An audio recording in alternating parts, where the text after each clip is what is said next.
Tomorrow and HarperAudio present Miranda, a novel by Susan Wiggs, performed by Ashford Macnab.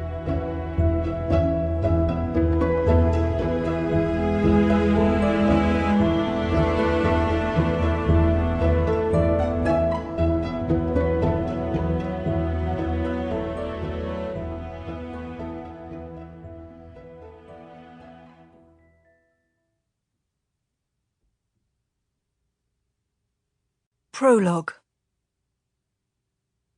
London, June 1814. The writing paper held the scent of violets, and that was the first clue. The difficult cipher, based on a momentous day in the life of Napoleon Bonaparte, became clear after study. The key was not his birthday, after all, but an event far more significant: the date the defeated emperor went into exile on the Isle of Elba, the 4th of May, 1814. And that was the second clue. The Allies believed the wars were finally over. At last, a Bourbon king again sat upon the throne of France. Bonaparte would never return to seize power. But the sender of the message disagreed. M. The hour of glory approaches. The crowned despots of Europe and their butchering battle commanders will all arrive in England before the end of summer.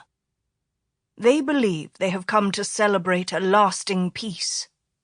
Only you and I know their true destiny. The final solution lies within our grasp, thanks to Miranda's stone cipher. Once we learn her secret, she must die. Else half the men of England will be after Miranda. La couleuvre.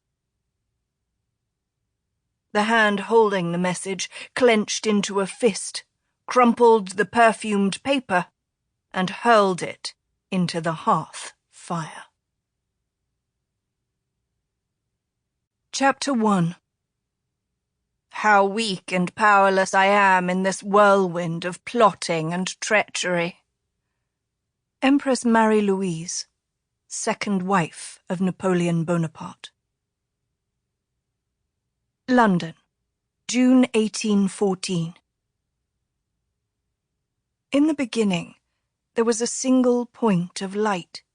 It narrowed to the tiniest tip of a needle, piercing in its intensity, cold and white as the brightest star. She went toward it, a dreamer compelled by a quest of the soul. Closer, closer she drew, the light her only guide along the inexorable journey. Closer, closer. She was almost there. Soon she would be able to reach forward, to tumble into the light. The pinprick grew and exploded into searing, shattering pain. A cry started in her chest and rose through her, emerging ragged and desperate from her mouth. A fog of noxious sulphur corrupted the air. She could see the yellow-tinged cloud in the deadly flashes erupting all around her. The menacing whine of flying rockets screamed in her ears. A bomb soared and careened against the roof beams of the warehouse. She stood amid hellfire and brimstone, confused, yet feeling oddly unafraid. She had bruises on her body, and her wrists were burned by the rope that had bound her. Perhaps knowing she was doomed, knowing the matter of her own death was now out of her hands, banished the fear. Gripped by a peculiar, numb tranquility, she watched a wooden crate catch fire. Eerily beautiful flames flared with a dreamlike slowness, lit. Sample complete.